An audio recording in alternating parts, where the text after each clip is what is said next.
So, good morning, everybody. How are we doing? All coffeeed up? Really enjoyed the first talk, which I think is extremely relevant to our next panel conversation, which is when everything is on fire. This is how not to burn out your dev team, or as I like to call it, surviving the tech apocalypse without your engineering team all quitting on the same day. So on that note, I will just to quickly introduce the panel. Rather than that, I'll let them introduce themselves. So quick 20-second hello, just so we understand the context that they'll be bringing to the panel conversation. So over to you, Claire. Hi everyone. My name is Claire Ann, and my background is as a clinical psychologist. But I founded a digital mental health startup, and we developed a product dedicated to addressing burnout in the workplace. So. Fantastic. Hey, hello, can you hear me? I can hear you. Yeah. Can you hear us? Can you hear me? Oh, great, cool. No, can you hear me? Come on. Yeah, great. So I'm Matthew Card. I'm an engineering manager at the BBC, but kind of equates to outside of the BBC like a mini head of software engineering. So I've got like 5 teams that report into me. The team looks after the infrastructure for the data that comes into the BBC and stuff like that. Fantastic. Cool. Hi everyone, my name's Zahraa Murtaza. I'm an SVP at BNY, so that's the Bank of New York, but I'm actually the Agile coach. So I'm more in the tech side than I am in the business side. Well, I'm meant to be in the middle, but I prefer the tech people. Hi everyone. Hey, I'm going to sit. Sorry. Just it's kind of ignoring that side of the room. I'm Jaz Chana. I'm started off as a software engineer. Worked in loads of different companies and different roles as engineer, product manager, technical project manager, technical pre-sales at one point. Been CTO for a lot of companies. CTO for Sige, Flipdish, Stagecoach, Carnext, Advisor, interim CTO, and also run my own startups. And utterly failed. Crashed and burned, screwed everything up, which is a really interesting experience. So yes, that's me, thank you. Okay, so as you can see, we have a pretty learned panel here, so I'm hoping to get some really great nuggets out of them. So I forgot to introduce myself. My name's Douek. I'm currently a product manager with Fujitsu, amongst other things, helping them with their platform engineering aspirations. Right, so let's dig into this great conversation about DevEx. So obviously over the last few years, there's been quite a bit of turmoil, you may have noticed. We had a global pandemic, we had sort of work from home considerations, we had mass layoffs in the tech industry, and all of that has got to have an effect on our developers and their sort of total experience. So, coming now to our sort of first question, in light of that, what, all of those changes that's been happening over the last sort of few years, what do you think has sort of impacted your teams most, or at least, or maybe even you personally, and why? Maybe, Jaz, you want to start us off? Yeah, sure. I think there's a couple of themes that are really standing out over the last, I suppose, 18 months. I think job security has been a big one. There's been a lot of tech layoffs. For a lot of people, this is the first time they've been sort of in a cycle of layoffs, right? Over the previous 15 years, it was just grow. And then over the last 18 months, it seemed like every company was laying off engineers, which meant that there was less mobility, less people were willing to take a risk, take a new job, less candidates in the market, less opportunities in the market. And then the second theme, I suppose 3 themes. The second theme was the recovery is a hell of a lot slower than it's been sort of in previous crashes, right? If you consider the .com crash, the boom and then the crash, and then it sort of just kind of swayed up again. The recovery, that sort of like swing up in recovery hasn't happened this time, so it's a lot slower, so people are a lot more discerning. And I think the third theme that's sort of really affecting people, really affecting teams at the moment, that I'm seeing in industry is AI, obviously, right? And it's the fear of the unknown. And I suppose we can talk a bit about that as well. But those are sort of the 3 things that I'm seeing that seems to stand out team to team at the moment. Okay, thank you. That's super interesting. And of course, I forgot to mention AI in the first part, so that's 1 mention there. We'll keep account. So Zahraa, over to you. Yeah. So obviously so I actually think there's another one as well, because I was thinking about this before. I think people have taken control of their lives now that we get to work from home. And we're no longer working to live. live to work, sorry. We started to work to live, didn't we? Because we were like, I knew loads of people that moved back up, because I'm actually originally from Saddleworth, used to live in the city. I actually used to be in Canary Wharf. Moved back. It's just nicer to be in that environment. And I was no longer, I'm logging off now, it's 7 o'clock. It was you know what, I've actually got a social life, I've got things to do. And I think now that people are now having to go back to the office, they're like, no, actually, I'm gonna balance this. I've got families that I have to look after. Even if it's I just want to go see my friends. Like, we're no longer doing that. We've actually realised, no, we are human beings. We are no longer robots. And then talking about robots, AI, and it is that unknown. But I think it's our role to show people how to use that AI to help us to take out the boring stuff. Because we were talking about peer reviews, weren't we, on pull requests. You can use your DevOps pipeline to do those kind of things. You don't need it to be boring. So let that do your manual tasks. And it's the same with your dashboards as well. So obviously, one thing that kept coming up was metrics. How many times do people ask for metrics? And I'm just like, just go on the Jira dashboard. It's automated. Just go on there if you want to see the metrics. But we need to use AI to help us, not to be a hindrance, not to be like, oh, it's just going to code for us. So there's been a fundamental sort of upheaval in the way we're working, influenced by some of the events that's happened over the last few years. So Matthew, how about you? How things at the B? Do you see the same thing? Public sector, there was less redundancies and stuff like that. But what that meant is there was more hiring freezes. Yes. So more work was asked of us to do. So we have to kind of protect our teams in that way, because that can lead to burnout. Talking about the fear of the unknown as well, I'm a big, massive advocate for motivation and resilience, and I think that is really key in solving some of these problems and issues. Like, if we can just build up our resilience and the motivation, we can get through a lot, right? You know, because just really quickly, resilience isn't always about being always up. It's about knowing how to bounce back, right? And then you spoke about working from home. I loved the lockdown. I saw my children grow up, you know, and that was amazing for me. And me as a black person, I didn't want to go into the office sometimes. It was actually easier to go for interviews online. I utilized that, and my career shot up. And it's been well documented that black folks or people from different demographics have actually preferred working from home and actually perform a lot better. I know somebody who has a disability who would travel to work and end up at work tired, you know, so they can actually do their best work at home. So it is about understanding all of these things and seeing how we can move forward and reshape how we do it, reimagine the world and the workforce. So we've had a lot of noise in the world. We've had to change the way we work. Have to build up resilience, and also there are opportunities to do things differently that we didn't have before. So Claire Ann, how does that resonate with you? Because I think your background and your organisation is sort of well placed to this respect. How does that resonate with you?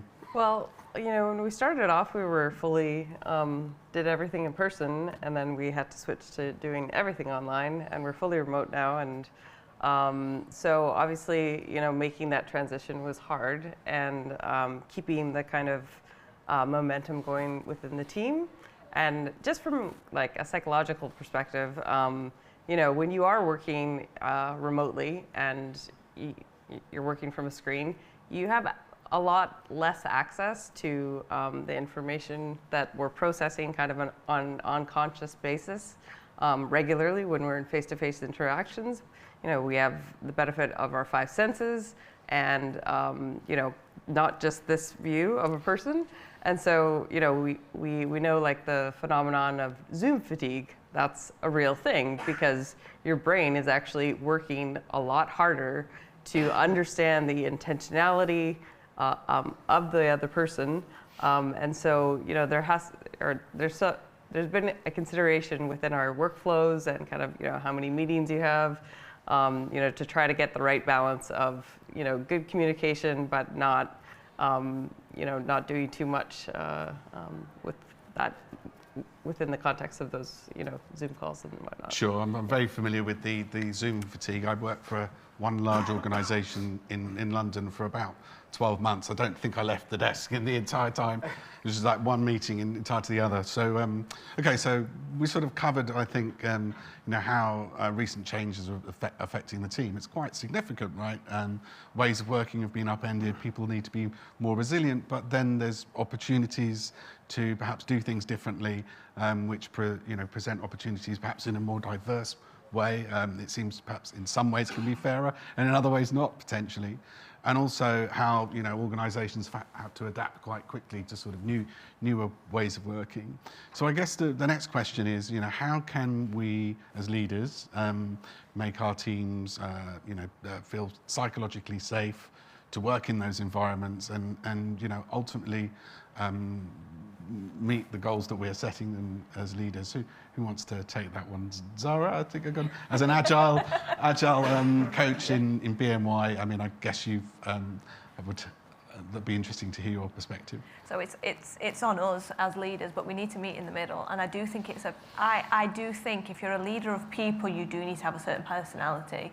And I know some will say that's wrong, anyone should have a chance to lead. Yes, you can learn that, but it's also soft skills as well. Because what you're doing is you're speaking to people, and you need to ensure that you know more about that person than they do. Because if you are with someone who's more junior, who's an intern or a grad, they are going to try their best. Because some of the interns and grads I've spoken to, they have gone, well, Zahraa, I start at 7 and I leave at 7. And I was like, that is an issue on me if you're doing that. What have I done wrong that has not allowed you to balance your work out? And they're like, no, I just feel like I have to do it. And I'm like, it's not from me, maybe obviously because you work in a large bank and this person was in New York, maybe it's that. I think it's on us to figure out what that person's doing, but you need to ensure that you allow that communication between the two. When my demeanour changes when I'm coaching to when I'm a line manager. When I'm a line manager, I'm just having a laugh with you. Like, I'm just having a laugh, we're here, we're just talking about any holidays. Any holidays you want, I will approve them because I trust you to do the work you're doing. So it's, again, but then you need to tell me if you've got an issue. Do you think you've had to adapt your approach in Agile, like some of the ceremonies, or, because it's fairly rigid, isn't it, the framework? It's always said to be a guide, but do you think in light of the changes that we've discussed, that you've had to sort of adapt things and in terms of Agile stand-ups or other ceremonies? Yeah, so we have, and I actually love what Cinch was talking about at the beginning, because when you are going by the rules, you're just reading off the book. But the more experience you have, the more you will be adaptable. So my more junior people are wanting to be Scrum leads. They will go by the book. 50 minutes, why is it? I have to do it 50 minutes. And I'm like, do you know why you're doing it for 15 minutes? It's basically people like me that waffle a lot. Like, you need to get to the point. So this metric, the reason that it says 15 minutes is because there's a reason for that. So if you can figure that out, and it's also retros as well, people do the standard retro. I make my own up. I've made some ones that have like a bit of a waterfall one. I've done ones with RAG statuses in, I've done metrics ones. The more you learn, the more you will adapt. But you have to be adaptable to your team as well, because they'll be having a stand-up and then they'll do another meeting, then they'll do another meeting. What I say is, I'm here to shield you from all that noise. You just need to deliver. And you need to work together. So before it was like, that's your Scrum team, your Scrum team need to do it, I've told them what to do. No. You need to tell us where we're going, and the team will figure out how to do it, because everything goes back to food for me. So if I'm making, if I'm making a cake, so for example, one of my nephews can't have egg. So if I'm making a birthday cake for him, for his friends, I'm going to take the egg out, aren't I? Where is this cake? I'll be quite happy to have some. Yeah. So does this resonate with you as a engineering manager, Matthew, in terms of managing teams now? Has it changed? What are you doing to sort of help help the teams feel safe enough to share and give that key feedback? For me, it's I think Zahraa said it as well, but for me, I sum it up as connection. I always try to connect with people we will say that lower level, to understand them. And then once you can understand people, then you can work out what they need. right? Because everybody needs something different, you know. I always refer back to like football because, you know, there was always, like Jermaine Defoe. Does everybody know who Jermaine Defoe is, right? Just about. Yeah. So he was always somebody what needed an arm around his shoulder, right? And then there was somebody else what needed a kick up the, you know, there was somebody else what needed like, right, you need this, X, Y, and Z. And, you know, there's different types of people, but you've got to understand sometimes people's backgrounds and where they come from, because their cultural background has a say on how they approach work as well, right? So like I struggled for many, many years because I was always trying to get it right, but my line manager never understood that, right? And it just spiraled into this thing where I was like really struggling, and now I can pinpoint those people. You can identify. I can identify them just like that, and I'm like, hey, no, try it this way, and they're like, oh, this is really great, this is really helpful. So it's about you know, connecting people on that lower level and understanding them, and then building that safety so that they can come and talk to you, because that's the only way you're going to get the best out of them. That's super insightful, and I've been there too. You know, everyone feels they're misunderstood, but you and me, you know, we've been misunderstood. So in terms of the sort of psychology behind this, Claire, you know, have you got any nuggets of wisdom? Yeah, well, I think one of the things that's we've kind of seen emerge, so it's a phenomenon called presenteeism. Okay. So it's people showing up to work but not really being completely there because of burnout, because of maybe unaddressed mental health problems. And again, kind of going back to this change to the remote setting, it's a lot easier to show up for a couple of meetings, be on camera, you know, smile, and then, you know, go back to your regular life where maybe you're struggling and you're unhappy. And so it's, you know, there's still significant stigma attached to mental health, and, you know, even being able to tell your manager that you're struggling. So I think that there needs to be more of an emphasis on kind of checking in with people and making sure, because you just don't have, you won't be alerted to those signs in the same way as if you're fully in person every day. Okay. Yeah. Okay. So and Jaz, how does that resonate with you? I mean, you're a man about town, talking to sort of many organisations. Many organisations. Jesus Christ. I'm Frank in Manchester, and that's a terrible joke. Come on. You have different names for different towns. I like it. You know of me. Yeah. Sorry, Frank. Yes. Tell me, how do you see these signals in the organisations that you're? Yeah, I think one of the interesting things. I mean, there's a lot of really good points that have already been made about sort of, you know, what drives burnout, but I think it's important to understand. I hate myself for saying this, the business's point of view, right? And where a lot of this pressure kind of comes from. If you look at most SaaS companies, in fact, any company, like engineering will usually be the largest line item on the budget. And it's not even just, product engineering, right? Followed by marketing or, you know, sort of then commercial. And it depends on the type of company, and the split is sometimes different. I actually think at Cinch, for a period of time, product engineering was the largest, and then it was overtaken by marketing, but we were a B2C business, and, you know, we had huge sponsorship deals, so that was kind of expected.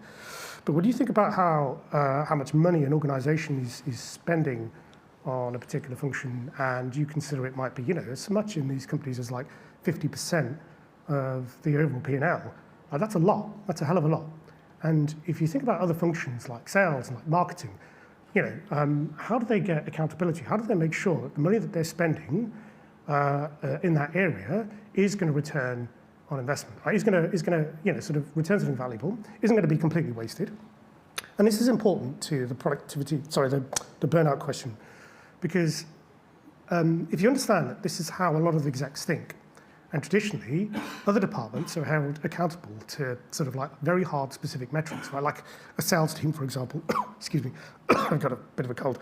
A sales team, for example, will be measured by, I don't know, how many widgets they've sold. So let's say an organizational target might be, we need to sell 100 widgets a month. You've got 10 people in your sales team, okay? Each person is going to sell 10 widgets. That's their target. That's how we're going to measure them. That will determine productivity. So you measure through the course of the month how close they are to their target attainment of those 10 widgets. You don't meet that target, out the door. And this is traditionally how all of the other functions in a company are run. You can't do that with product engineering, because it isn't a straight line. It isn't you build this and you do this and you do this, you do this. We've learned this lesson. This is why waterfall doesn't work, right? When you're dealing with high degrees of uncertainty, you can't go through a straight line and figure that out. And so you need a different way to, I suppose, from the business's point of view, have that kind of accountability. But it breaks down, right? If you start to break that accountability down to specific individuals, right? And sorry, this will come back to the point around, I promise you. It'll come back to the point. We're listening. We're with you. We're with him, right? Keep with it. But it breaks down, right? If you try to take, I don't know, we've got to build this feature or sort of get to this particular outcome or increase conversion, there's so much that goes into that. One particular individual cannot be, you can't break that down to the point where one single individual is responsible for driving conversion. But like most companies do that. That's what they end up doing. They take that feature, they break it down into sort of a number of stories. You're responsible for this story, and you're responsible for delivering these many story points, etc., etc., etc. Creating mini agile delivery story silos. Yeah, so all you're doing is creating a situation where somebody is responsible for something, an outcome that they can't really affect.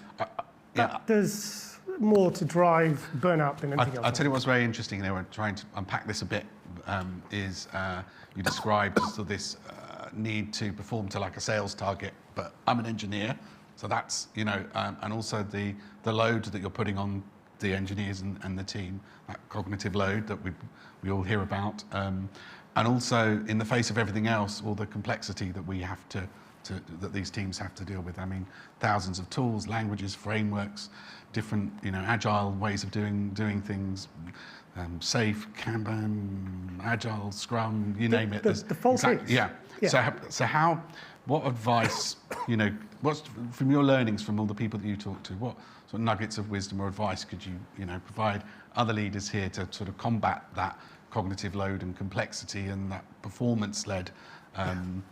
So when I used to work in tech due diligence, you get to ask a lot of questions you don't normally get to ask. You get to peer behind the curtain, see things you don't normally get to see.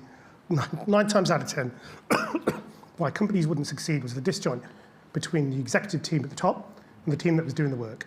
And it wasn't clear how the goal or the sort of strategy of the organization, how they were going to achieve that and what each team's input was.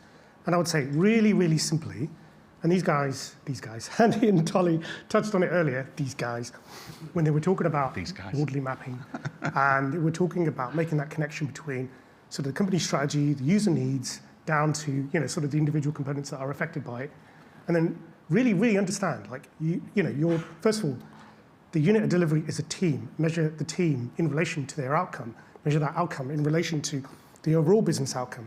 Measure the business outcome in relation to the user's need, on the assumption that if you satisfy that user's need, you will succeed as a business. Now, you have to see that through the lens of viability, desirability, and feasibility, and all the rest of it. But if you can draw that line, if you can see that connection, and it makes sense, like, that's it, perfect. The outcomes that you set for your teams need to be globally relevant, but locally achievable, if that makes sense. Okay. So Matthew, you're nodding furiously there. So does that resonate with you in terms of performance, and what's the way you can help sort of combat that sort of focus on deliver? I think you had something to say on so performance. I guess one of the things that I always dial it back to, the way that you can help people is helping them to understand the why are they doing it, because then sometimes when you're doing something you don't want to do, it's going to be harder to do it, right? Mm-hmm. Everybody understands that, right? But if you can then explain to them or explain to people why we're doing this, maybe you can get them to buy into that. They can get over that hurdle and get back to doing something that we really like doing, That's really important. I mean, everybody's read Simon Sinek, right? Start with Why. It's really interesting. What was the name of the book? Simon Sinek's Start with Why. He talks about starting with why, and he always, all of these books always actually start with talking about yourself. Mm-hmm. And it's really interesting how that book actually connects with Atomic Habits. They use the same circles in it, mm-hmm. right? Mm-hmm. But if you can connect the why to the work, people can then understand what they're doing. So understand having a purpose, I think. Yeah. Okay. There you go. Yeah. So I think, and that resonates with me for sure. So the engineering teams, why the hell are we doing this, Neil? And we tell them what the goals are, and then they go, okay, that makes sense. And it's quite incredible how that can unblock a sort of block mindset. Claire Ann, does that sort of resonate with you in the performance? I mean, is there anything we can learn from perhaps other industries or other areas that we can draw into our world in terms of performance culture? You know, there's definitely quite a lot from behavioral science that that we can bring into the workplace to help people have more balanced and work lives. So, something really easy is a person's chronotype. So it's whether or not you're a morning lark or a night owl. And so if you want to check I think it's called the Munich chronotype questionnaire, you can find out what you are if you don't know already.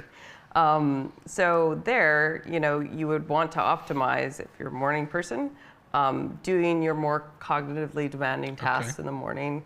And when you're experiencing that slump in the afternoon, then switching to something that's less demanding. And it's kind of drilling down on these micro routines that you have during your day that is ultimately going to produce more resilience towards burnout in the long term. And so kind of drawing that back to the beginning of the conversation where we discussed AI, in the recent DORA report, they found that the time that people were saving by using AI tools was actually just creating more time for them to do other work. I think, as we kind of negotiate this transition and how we're using AI, I'm hoping that it will mean that it will free up time to actually, let people have more breaks or, and not just cram in more stuff into your day. So. That's super insightful in terms of having that sort of awareness to know, when's the best time for me to do my sort of cognitively difficult tasks, which is coincidentally between 11 and 12 for me, so I'm fine right now. So how about you? How do you deal with the sort of that level of complexity and what would you sort of draw on some of the things the panel said in your experience when you're coaching? Yeah, so I think there's actually a couple of things that we're saying before. So, when you show the value, so if you know the why that we're doing something, the amount of times that I've just said to senior leaders, obviously you have to gain that trust, but after a while, once you've gained that trust, I'm like, just trust me, just watch the demos. Just watch the demos, because I'm not spending my team 2 days of dev work doing a presentation when you can just see what they've done as a demo. Just see that demo. So they can come in, and then obviously it's a review. So I'm like, right, the reason that we call it a demo is because when we say it's a review, it reviews with the stakeholder. So they need to give back input. But I'm just saying it's a demo. For you, it's a demo. Just watch it. And demos doesn't just have to be, look, here's a feature I demonstrate. It could be documentation. It could be anything that you've learned or done in that iteration, right? Yeah? Yes, exactly. So so if you're doing some tech debt, you can show, look, this is what the tech debt we're doing so that we can now do this funky feature. Just show some wireframes, and then you need to teach the team how to do this, because you're like, what we need to do is we need to show people the value that we're adding. Constantly show the value and we'll be fine, because people do get scared, because the amount of times it's like saying to someone, right, I want a baby, so I'm going to put 9 females in there so I could get it in a month. That's what management think. And I'm like, so the way it works. And then I've had lead engineers where I need them, because they are doing all the admin stuff. And they're doing and they're messing around with all that stuff, and then they're doing like reviews here, there, and everywhere.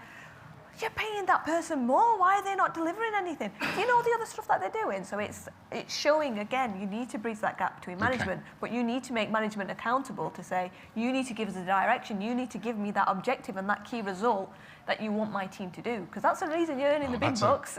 You mentioned OKRs and KPIs. I think that's a great seg for me, because I want to ask, the insights you're giving are great, because we now sort of understand, why the teams may be struggling, or why their experience might not be as smooth as one would hope, and potentially what we could do about it. But this is great in theory on paper, but what happens when you get one of those Slack messages that says, guys, we need to get this to market quicker, what can we do about it? The team's just going to have to perform, just JFDI. What do we do in those situations? What can we learn from sort of other high-performing or high-performance cultures that, or at least for a short period of time, to enable that performance, even if it's temporary, to get over a hump? Do you have any wisdom, Claire? Yeah, so one of the things that's actually quite effective is drawing kind of from sports psychology, is visualization exercises. It's something that is really powerful in helping focus people towards a goal, and especially if it's something kind of high performance and there's some pressure involved.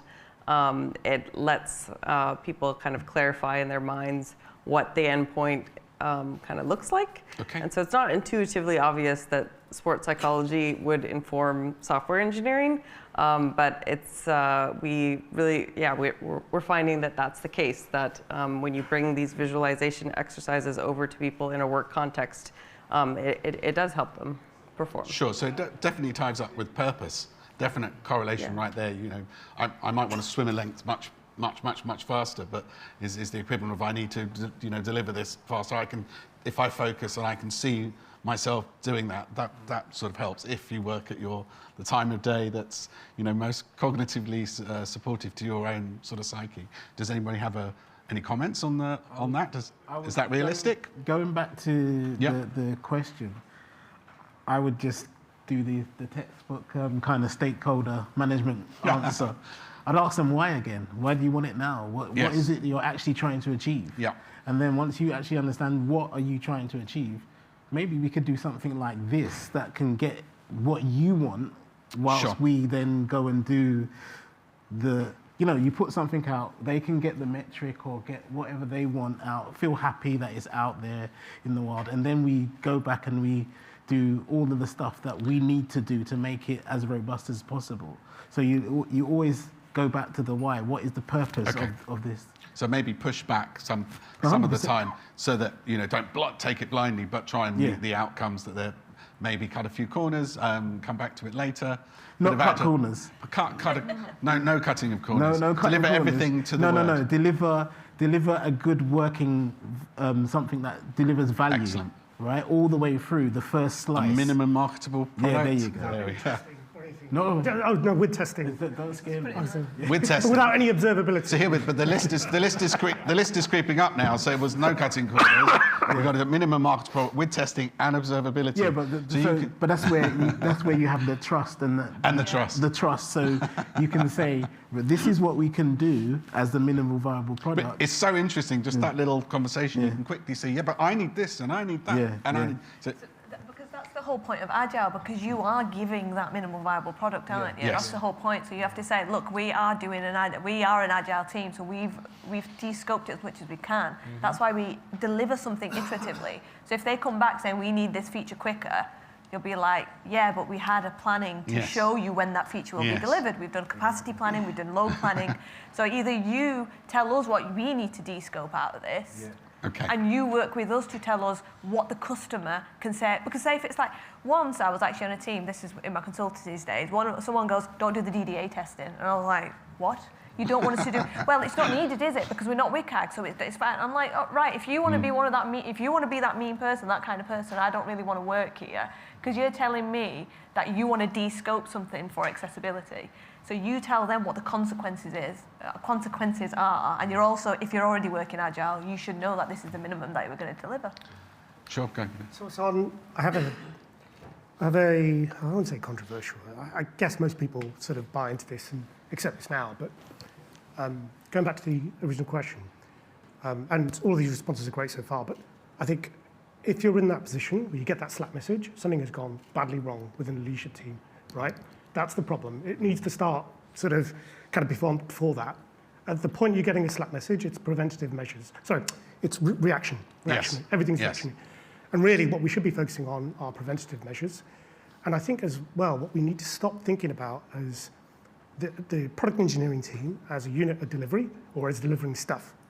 And as an organization, there was a Wharton study that looked at successful organizations and what was called between them all. And a lot of the like standard thoughts about what a successful organization was just didn't really hold in this study. There was just a range of different reasons why organizations succeeded and failed. The one the thing that stood out more than anything else, that time and time again predicted a successful organization and a successful entrepreneur, interestingly, was their approach to sort of testing ideas. If you take an experimental approach, and if you sort of approach with the idea that you're not building something, but you're testing something, you've got a hypothesis, you're putting out an experiment, you're testing something, and then you build on top of that. If you take that approach, then you're more likely to succeed. And when we talk about building stuff, building features, we're not building features, we're trying to change behavior, right? And that feature is just sort of downstream of some, I don't know, like upstream hypothesis or assumption that we have about how we're going to change that behavior. And then it turns into a conversation about how best to affect that behavior and how best to design an experiment to get us to the next bit, and then how do we build on top of it. I think that insight's super interesting, and also I'm a big advocate for DORA, the DORA reports, and if you actually look at their model, they basically say if you do these things on the left of the model, like fast, create a climate for learning, fast feedback loops, all those sort of things. There's about 20 things in there. Then on average, you're going to be much more likely to be successful than those that don't. And so I think there is a science to it to a certain degree. And what I do think quite often happens in organizations is that you said we're going to do Agile, we're going to do it this way, we're going to do test-driven design, we're going to do DevOps, we're going to have observability, and then you get a message from the manager which says that disrupts that, and you have to stick to your guns, you have to stick to the expertise.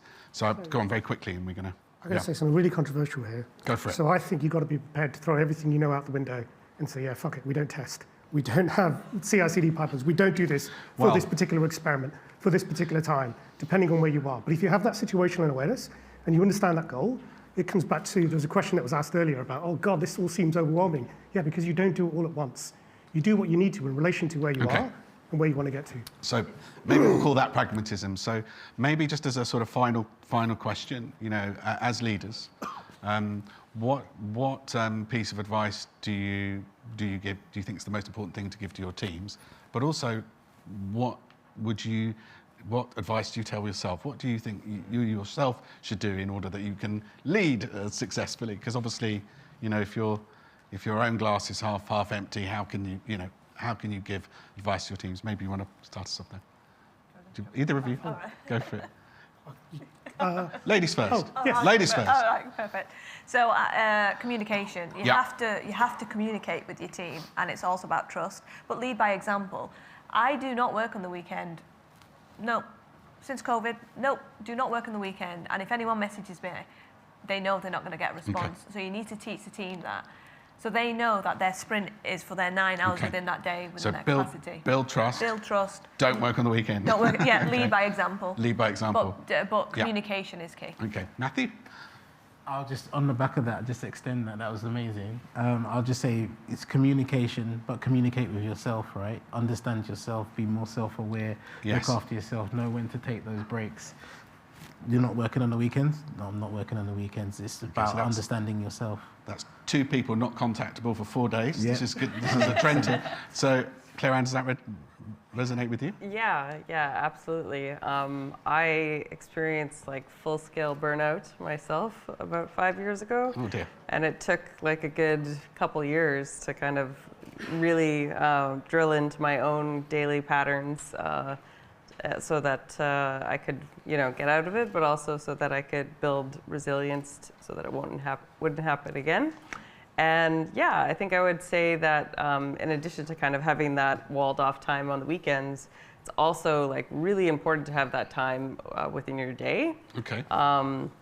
We kind of have this assumption that we have to be on, thinking about a problem to be able to solve it, but actually that's not the truth, or that's actually not the case. So if you look at experiments on problem solving, people will typically work on the problem for a bit, and then you kind of go and take them to do an inane task, and that's usually when they have the kind of aha moment and are able to solve the task. So having that time, whether it's the walk during the day, and don't listen to a podcast while you're having your break. Like there's this tendency to just pack as much as we can into every aspect of our day. Watch that meeting on Teams whilst I'm watching TV. Yeah. Doesn't work, does it? Yeah. So look, just in the interest of time, I think we've done a fairly good job of debugging the developer experience and understanding, why we are where we are today. So we've looked at the drivers for burnout and stress. We've looked at psychological safety, how important it is to make the teams comfortable, having purpose, which is a real force multiplier, and how engineers can sort of hack their bioscience by by focusing on high complex tasks when it's more suitable for them, and also how leaders have a responsibility to themselves and also their teams. So just before we move on to Q&A, I just wanted to say thank you very much to the panel for your insights, and thank you very much. Thank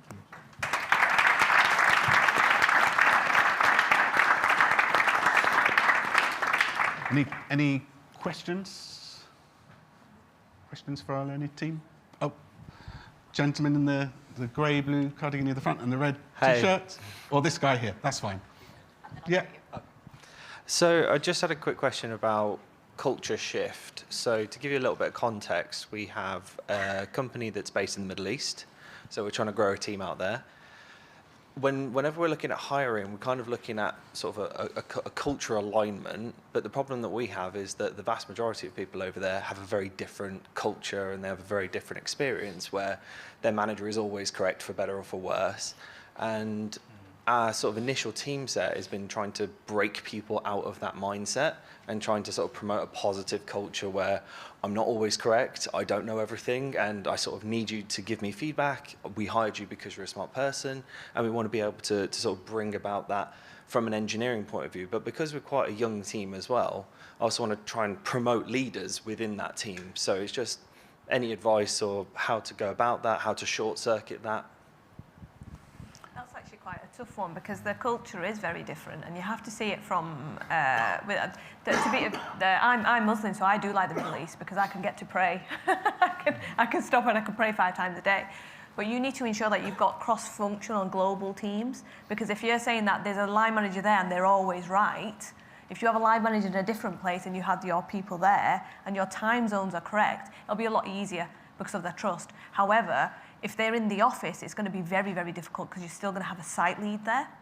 So you have to balance quite a few things with that. And you can't say the way we do it in the UK works in the Middle East, because then that's just, in my opinion, that's just not nice, because you're basically saying you're doing it wrong, we're doing it right.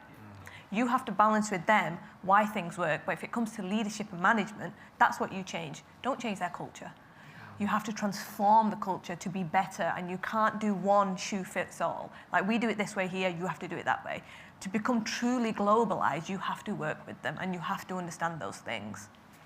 I think Zahra's 100% spot on. Having managed teams in different countries, in India, in more recently Karachi, Pakistan, you're not going to change that culture, right? Don't try and force it through. You're working against, deep-seated sort of beliefs, a lifetime of sort of living in that environment, and you need to embrace that.